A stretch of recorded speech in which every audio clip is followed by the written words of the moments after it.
Hello and welcome back to another Understand Your Buy video. In this video, we're looking at the big number effect. So what is it?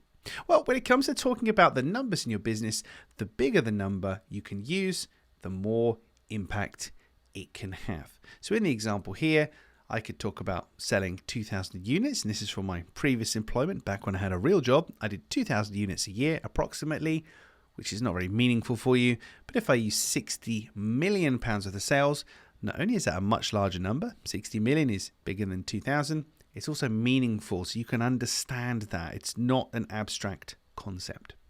So how does it work? Well, it works quite simply because bigger is better. If we can use a larger number to communicate something, it's going to be more impressive, with the caveat that it's got to be relatable. People have got to understand it and connect with it, and also with the caveat that we're not just going to lie to people and to make things up. We need to report real world numbers from our business. We're just looking for the largest way to express them, the best way we can reframe that number into something more meaningful. So how can you use it? Well, when you're trying to communicate something about your offering, consider, like I say, how you can reframe that number. So you're describing the same thing, but you're using a different measurement, a different unit of measurement. So in this example, I've gone from units to sales, and that's how I've achieved. It's gone from 2,000 to 60 million, much more impressive. Our goal isn't to actively mislead people, but we need to impact them with the biggest numbers we can possibly get. There is a word of warning here and a caveat, and that's that the figure has to be meaningful and your buyer should understand it.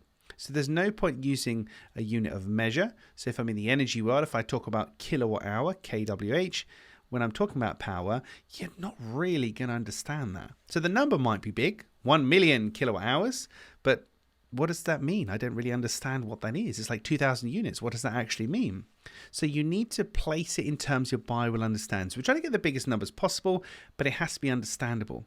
So if 1 million kilowatt hours was the large number that we're looking at, I would then reframe that into, well, hang on a minute, that's enough power to power 9,354 television sets for a year. That's much more tangible because we can imagine that many TV sets. So it's important. But it's also important, technically more important, that the buyer can understand and connect with it. So that's the big number effect. When talking about numbers in your business, if it's possible to use larger numbers, it's always going to have more of an impact. Well, that's it for another Understand Your Buyer video. And if you like this kind of stuff, then you'll definitely like the book, which you can buy at understandyourbuyer.com.